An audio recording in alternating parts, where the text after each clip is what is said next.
You're listening to an Airwave Media Podcast. What does Sputnik have to do with student loans? How did a set of trembling hands end the Soviet Union? How did inflation kill moon bases? And how did a former president decide to run for a second non-consecutive term? These are among the topics we deal with on the My History Can Beat Up Your Politics podcast. We tell stories of history that relate to today's news events. Give a listen. My History Can Beat Up Your Politics, wherever you get podcasts.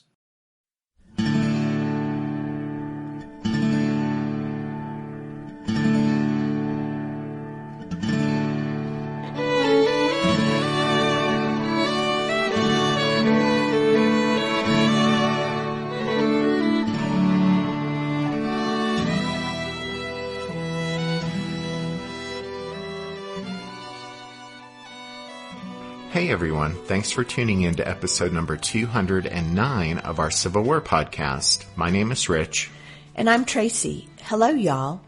In the last show, as y'all will recall, we talked about the Battle of Richmond, which took place on August 30th, 1862, and we said it was one of the most lopsided victories of the Civil War as the Federals lost over 4,000 men captured by the Confederate force led by Kirby Smith. The road to Lexington lay open to Kirby Smith after his victory at the Battle of Richmond, and the Confederate Army of Kentucky entered that city there in the heart of the Bluegrass on September 2nd to an enthusiastic reception. One of the rebels remembered that, quote, the balconies, housetops, and windows, in fact every place available for view, was filled with people cheering and waving handkerchiefs while we marched through the streets. After entering Lexington, Kirby Smith sent detachments probing west toward Louisville and north toward Cincinnati, and on September 4th, Frankfort was captured, becoming the only capital of a loyal state to fall to the Confederates during the Civil War. As we've mentioned before, when Kirby Smith had moved north into Kentucky in the middle of August, Braxton Bragg hadn't been able to follow immediately. That's because Bragg was still waiting for all of his troops to arrive in Chattanooga, in southeastern Tennessee, after their movement from Mississippi, and Bragg's army wasn't ready to march northward until late August.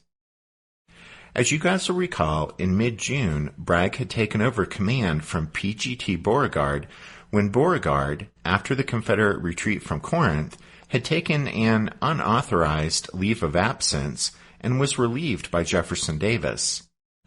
When his troops marched out of Chattanooga in late August 1862, Braxton Bragg was 45 years old. Kirby Smith, in a letter to his wife, described Bragg as, quote, a grim old fellow, but a true soldier. On the other hand, in his famous memoirs, Confederate soldier Private Sam Watkins would say of Bragg, quote, not a single soldier in the whole army ever loved or respected him. Well, in any case, Bragg hailed from North Carolina, and his father pushed him into a career in the military. He graduated from West Point in 1837 and spent the next 18 years in the U.S. Army. After graduating fifth in his class at West Point, Bragg was commissioned as second lieutenant in the 3rd Artillery Regiment. He was sent to Florida and saw action against the Seminoles. Bragg's health failed as a result of the harsh conditions and stress, and he spent most of 1838 recovering, but nonetheless received promotion to first lieutenant. He also acquired a reputation as a rigid and quarrelsome officer. In 1845, Bragg was assigned to Zachary Taylor's army in Texas, and in the ensuing war with Mexico, Bragg distinguished himself by his talent as a drill master as well as his administrative ability. He was brevetted to captain in 1846 for gallantry, although he was also hated by the men under his command, some of whom reportedly tried to kill him. Bragg especially distinguished himself commanding a battery of artillery in the Battle of Monterey and also at the Battle of Buena Vista, earning him brevets to major and lieutenant colonel. Following the Mexican War, though, Bragg became restless and dissatisfied with the lack of progress in his military career, so he resigned his commission in 1856 and purchased a sugar plantation in Louisiana. When Louisiana seceded from the Union in January 1861, Bragg became head of the state's military forces. He was then appointed a brigadier general in the Confederate Army in the first week of March 1861 and sent to Pensacola, Florida, where he quickly turned raw volunteers into well-drilled, disciplined soldiers. He was promoted to major general in September. Following the fall of Forts Henry and Donelson in February 1862, Bragg led his men from Florida to join the Confederate Army that Albert Sidney Johnston and P.G.T. Beauregard were concentrating at Corinth, Mississippi. Then Bragg commanded a corps in the fighting at the Battle of Shiloh in early April. And then, just 6 weeks before his meeting with Kirby Smith in Chattanooga, Bragg had been elevated to Army Command after Jefferson Davis sacked Beauregard. As we stated previously, at that meeting in Chattanooga, which started on the last day of July and continued into the early hours of August 1st, Bragg and Kirby Smith had agreed to cooperate on a joint campaign to reconquer Middle Tennessee, recapture Nashville, and smash the Federal Army led by Don Carlos Buell.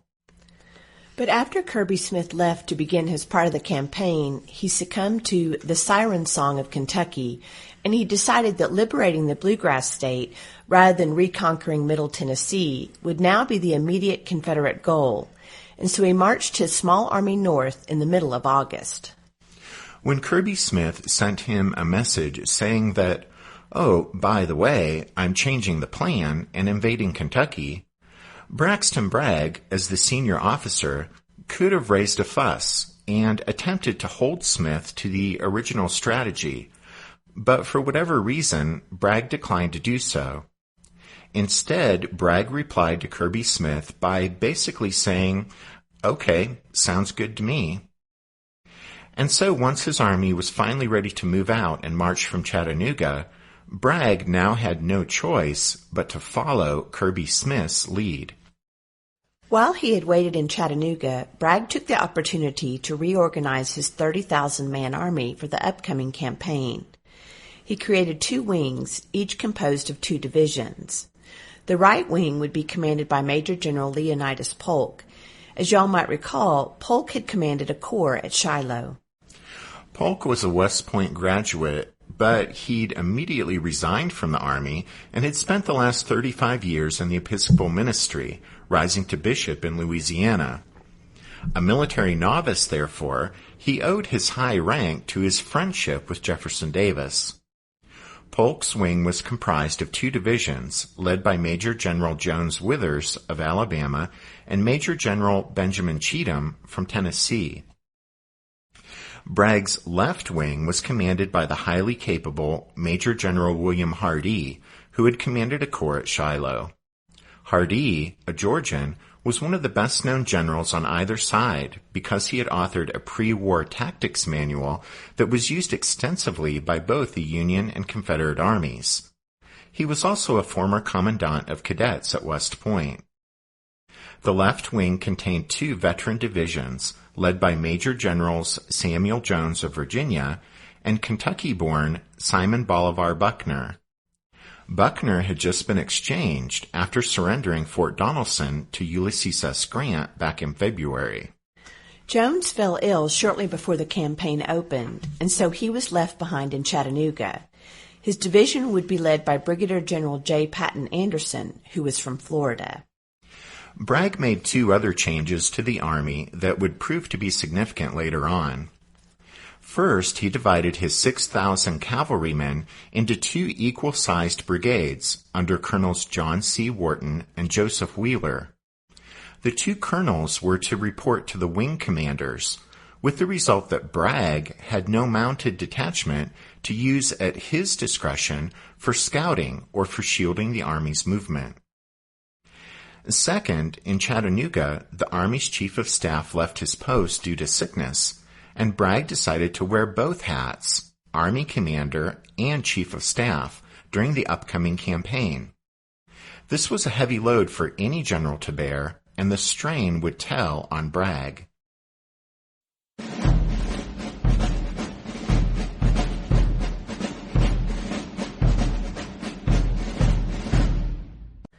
While Bragg reorganized in Chattanooga, the Federal Army of the Ohio continued to struggle toward that city. It hadn't been a very pleasant summer for this army or its commander, 44-year-old Major General Don Carlos Buell. Buell was born in Ohio, but after the death of his father, he was raised by an uncle in Indiana. Buell graduated from West Point in 1841 and was assigned to the 3rd Infantry Regiment upon graduation. He served briefly in the Second Seminole War.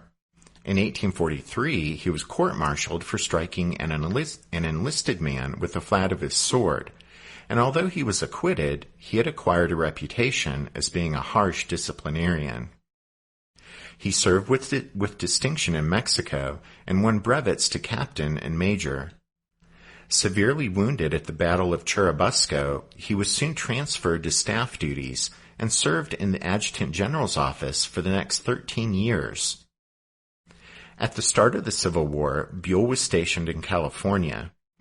He was recalled to Washington, and even before he arrived, he was commissioned a Brigadier General of Volunteers.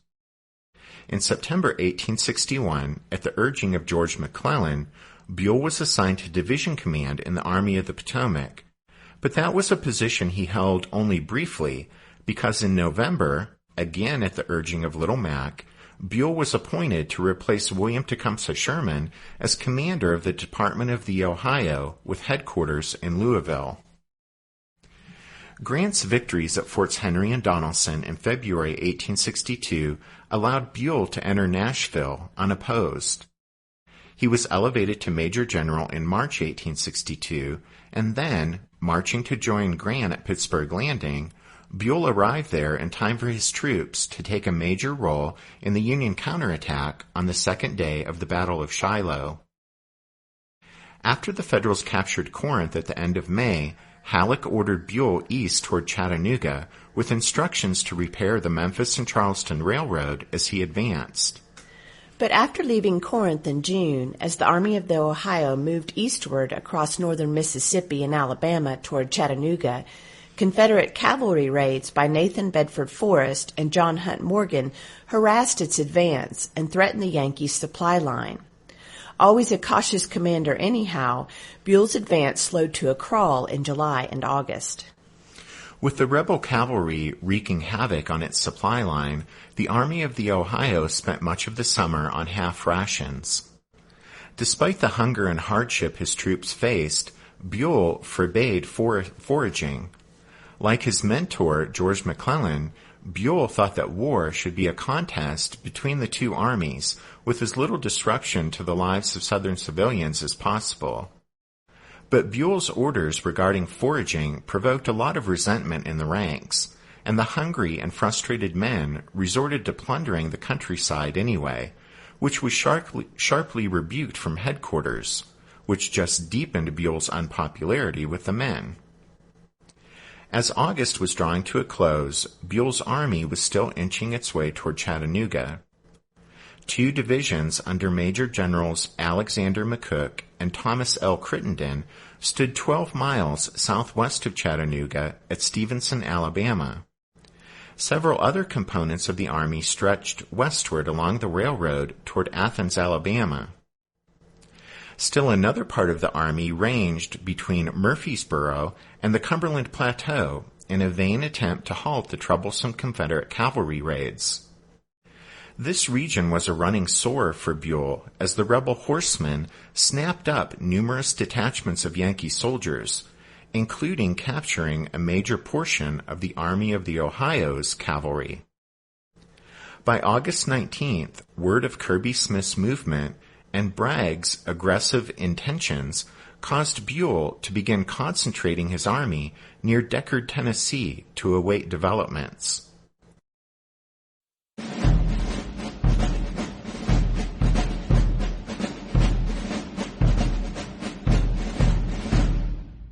Did archaeologists discover Noah's Ark? Is the rapture coming as soon as the Euphrates River dries up? Does the Bible condemn abortion? Don't you wish you had a trustworthy academic resource to help make sense of all of this?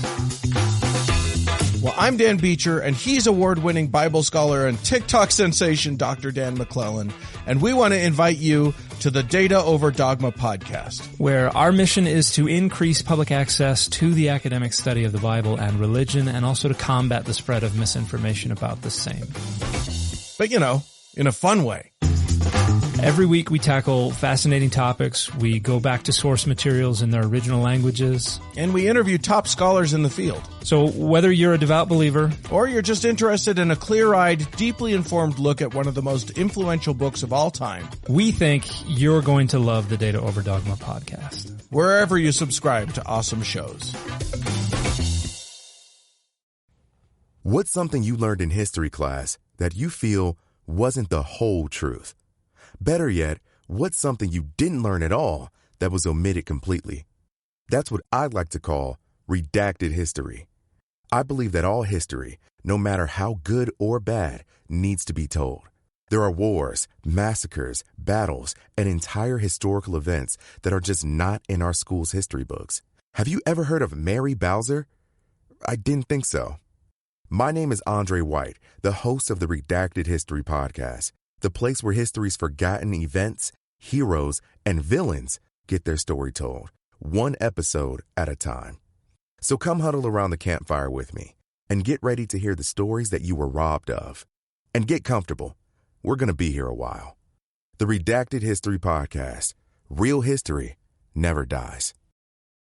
Stream the Redacted History Podcast on Apple Podcasts, Spotify, or wherever else you get your podcasts. Braxton Bragg and the Confederate Army of the Mississippi left Chattanooga on August 28th, 2 days before Kirby Smith's victory at the Battle of Richmond.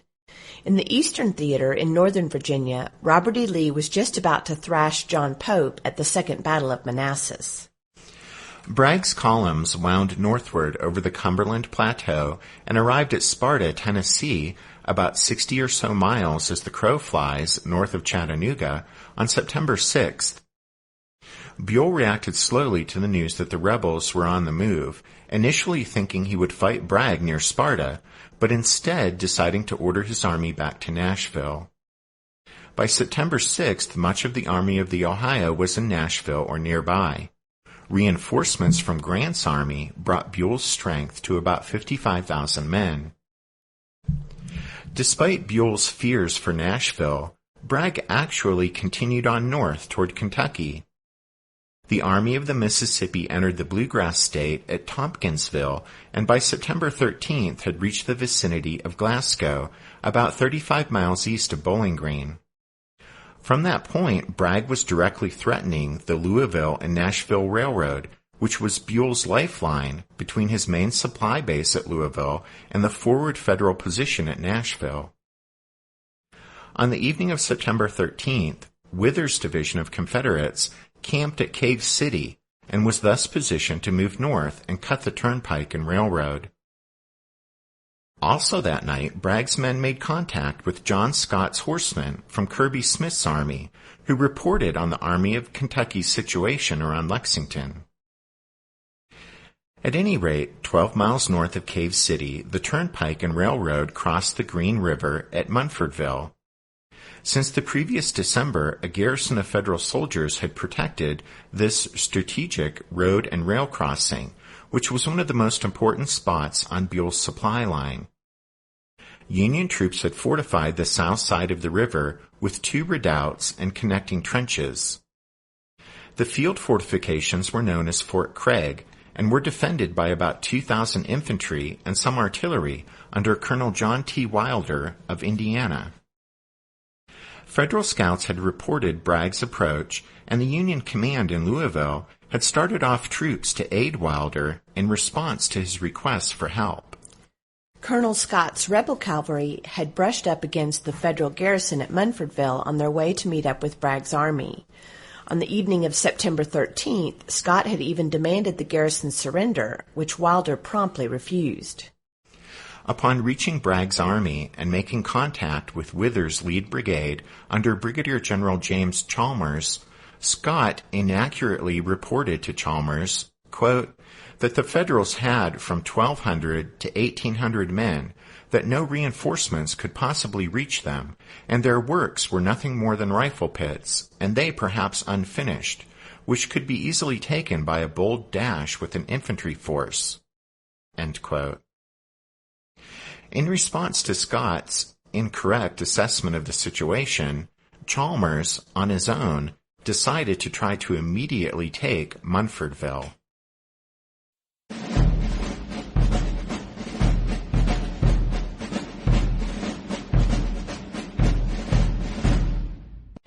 At 10 p.m. on the evening of September 13th, Chalmers set off with his 2,500 Mississippians and drew up in front of Fort Craig before dawn on Sunday, September 14th, 1862.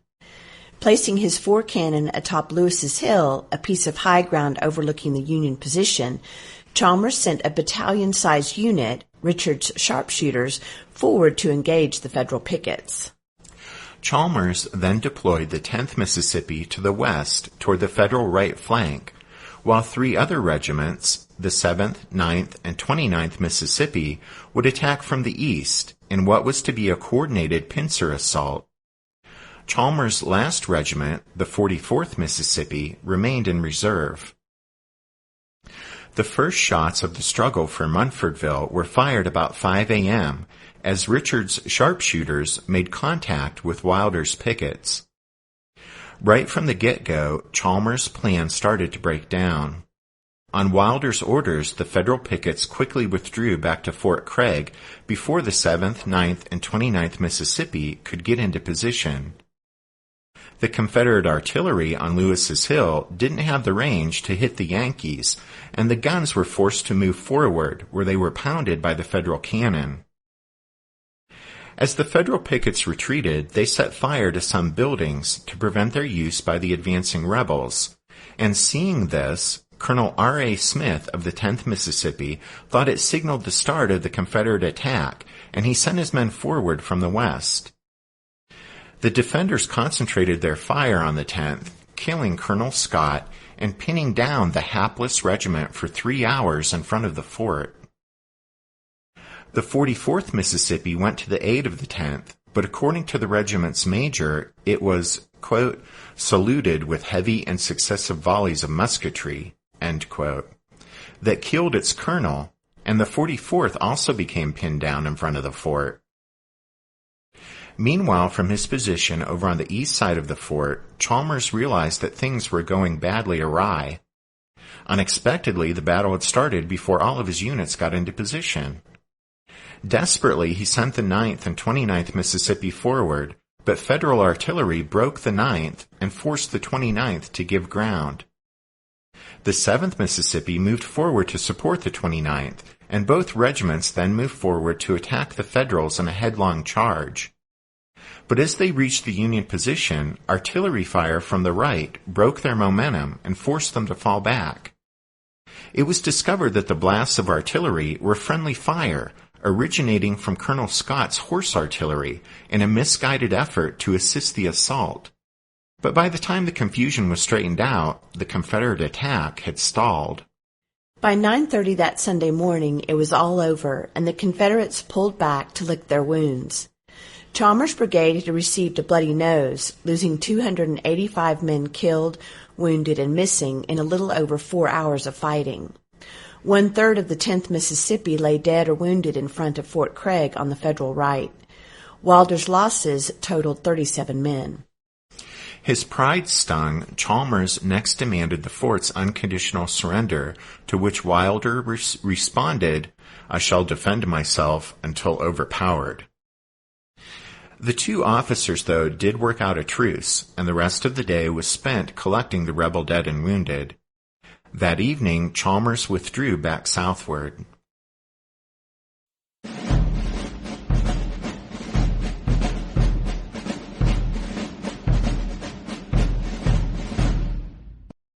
While the fighting was raging that morning at Munfordville, Colonel Cyrus Dunham arrived on the scene with 400 men of the 50th Indiana. After the battle was over, Dunham, now the senior officer present, took command of the Union garrison. The railroad was still open to a few miles north of Munfordville, and the Federals had telegraph communication with headquarters in Louisville. Dunham and Wilder fully expected a renewed Confederate assault, and so spent the next 2 days, September 15th and 16th, strengthening Fort Craig. Reinforcements streamed in, and by the morning of Tuesday the 16th, there were 4,000 Union soldiers defending Munfordville. Meanwhile, at Bragg's headquarters in Glasgow, the news of Chalmers' misadventures caused some consternation. Bragg was well aware that the defeat at Munfordville represented the Army of the Mississippi's first battle since he had taken over. Deciding he didn't want that failure to set the tone for his tenure in command, Bragg resolved to overwhelm the Union garrison. Munfordville happened to be Simon Bolivar Buckner's hometown, and his local knowledge was put to use for planning. And so late on September 15th, the Army of the Mississippi set out, and the next morning the Confederates made contact with Dunham's outposts. The Federal pickets once again quickly fell back into the fort. Hardee's men skirmished with the defenders while Polk's troops maneuvered into position over on the Green River's north bank, where high ground dominated the Union position. By late that Tuesday afternoon, Bragg's 25,000 men had the Federal garrison surrounded. Confederate artillery stood ready to pound Fort Craig from all sides.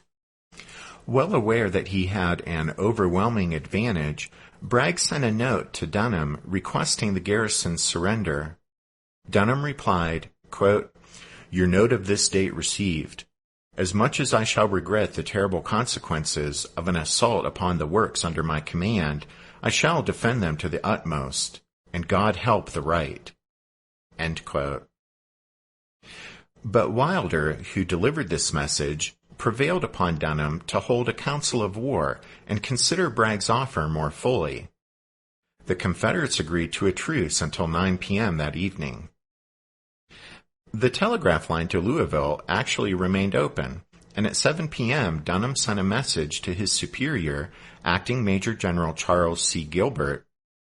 After explaining the situation, Dunham admitted he had grave doubts about the garrison's ability to hold out. Gilbert, shocked by what he read, immediately relieved Dunham and restored Wilder to command. Taking his demotion hard, Dunham fired back that he would take up a musket and fight in the trenches. Gilbert replied that Dunham should place himself under arrest, and reaffirmed that Wilder was once again in command at Munfordville.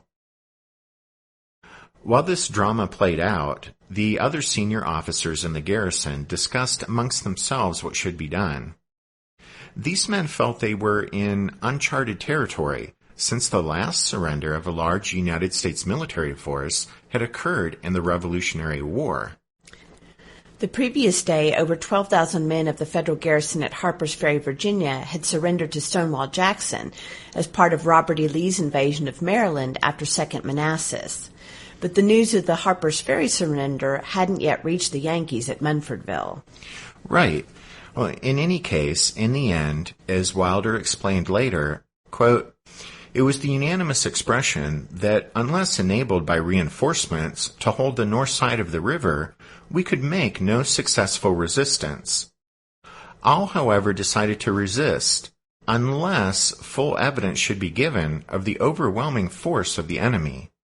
End quote.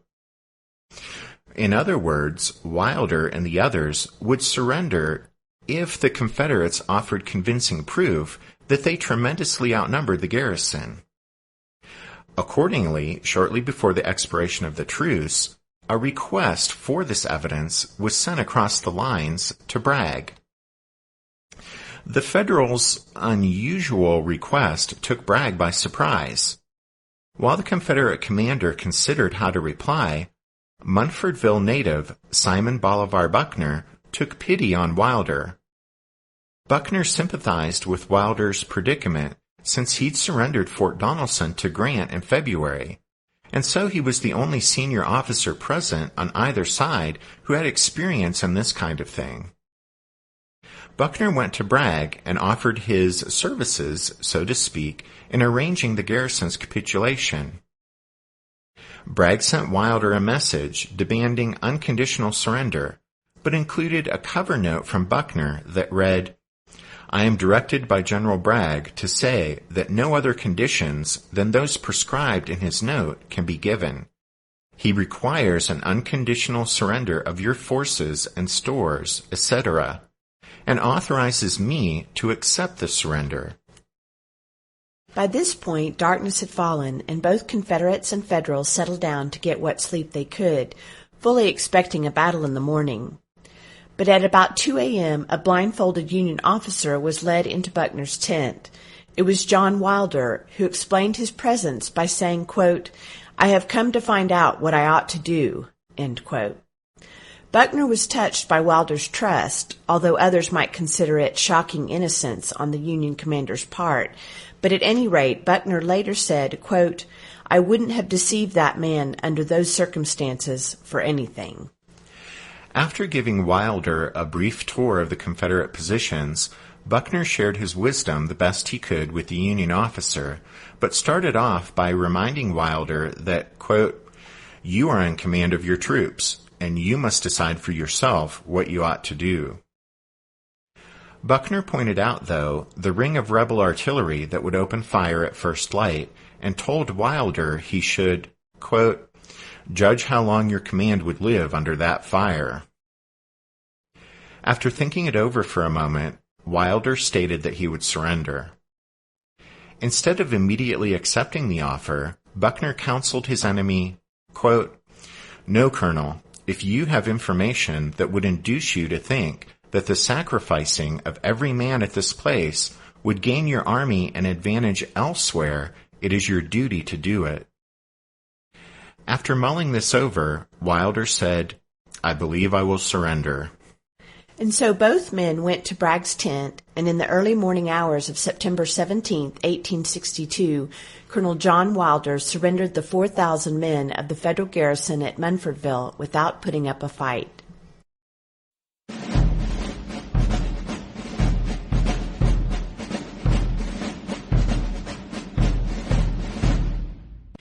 The capitulation at Munfordville on September 17th was one of the largest surrenders of U.S. troops during the Civil War. At 6 o'clock that morning, the Federal garrison marched out of Fort Craig in stacked arms. The prisoners were paroled and sent off toward Union lines. As Wilder's men trudged off, several hundred miles to the east, the Army of the Potomac and the Army of Northern Virginia were locked in bloody combat at the Battle of Antietam. With the capture of Munfordville, Braxton Bragg had his first victory as Army commander. That evening he sent a report to Richmond that read in part, quote, "An unconditional surrender of the whole garrison was made without our firing a gun. We received some 4,000 prisoners and an equal number of small arms, 10 pieces of artillery, and munitions. The prisoners will be paroled. My position must be exceedingly embarrassing to Buell and his army.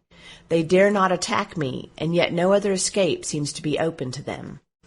Bragg continued, quote, "My admiration of and love for my army cannot be expressed. To its patient toil and admirable discipline, I am indebted for all the success to which has attended this perilous undertaking. The men are much jaded and somewhat destitute, but cheerful and confident without a murmur." Although this report was a bit over the top, the fact remained that Bragg had achieved a significant victory, since with the capture of Munfordville, his army stood squarely between Buell and his supply base at Louisville. Bragg was in a strong position to block any move toward Louisville by Buell. Coupled with Kirby Smith's success at Richmond and occupation of Lexington, the Confederates' Kentucky campaign was off to a good start. But Bragg couldn't afford to rest on his laurels, since Buell had not been idle. The Army of the Ohio had left Nashville, entered Kentucky, and by September 14th was concentrated around Bowling Green, about 40 miles southwest of Munfordville.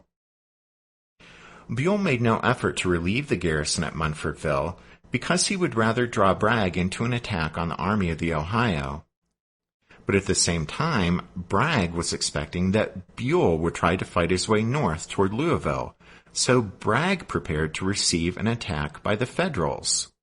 Shortly after Wilder's surrender, the Army of the Ohio began probing toward Munfordville. Buell moved cautiously since he knew the Green River presented a formidable defensive barrier. He also believed Bragg's army was 40,000 strong, although he didn't have the cavalry to confirm this estimate. Cut off from Louisville, the Army of the Ohio was depleting its rations, but Buell reasoned that Bragg was probably even shorter on rations and might be forced to move to find foodstuff and forage. And that turned out to be exactly the case. Bragg's army stood in a fantastic tactical situation, but logistically it was in serious trouble. Both men and animals had suffered on the march north because of the drought, and now at Munfordville there was also precious little to eat. The federal garrison at Munfordville, in place since the previous December, had picked the surrounding countryside clean of food and forage. Bragg's quartermaster reported that if they stayed in Munfordville more than a few days, the army would begin to starve. Judging himself too weak to assault Buell, and without supplies to stay in place and invite an attack, Bragg was forced to make a difficult decision. In the months and years to come, Bragg's decision to abandon Munfordville for Bardstown and thus allow Buell a clear path to Louisville would become one of the most controversial moments of the campaign. But Bragg really had little choice, and on September 20th, 3 days after capturing Munfordville, Bragg abandoned the place and turned northeast toward Bardstown, where he expected to resupply and link up with Kirby Smith. And with that, Buell's road to Louisville was open. The Army of the Ohio hustled northward toward Kentucky's largest city, reaching it on September 25th. And as it turned out, Bragg and Kirby Smith wouldn't join forces at Bardstown. While Bragg's attention was tied up at Munfordville, Smith focused on consolidating his gains in north-central Kentucky. And Kirby Smith also had a new worry, because the sizable federal garrison at Cumberland Gap, which Smith had bypassed on his way north, had suddenly come to life.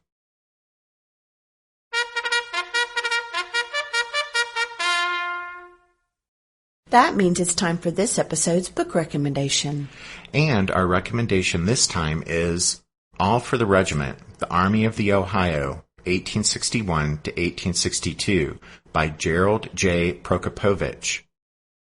Prokopovich ably tells the story of the Army of the Ohio from its origins in the early months of the Civil War through its final battle at Perryville in October 1862. His book relates how the Army of the Ohio fared in several critical campaigns in the war's Western theater, and looks at why its regiment-centric organization made it difficult to command, but also just as difficult for the enemy to destroy it on the battlefield. So that's All for the Regiment, The Army of the Ohio, 1861 to 1862, by Gerald J. Prokopovich. You can find all of our book recommendations at the podcast website, which is www.civilwarpodcast.org. Thanks for listening to this episode of The Civil War, 1861 to 1865, a history podcast.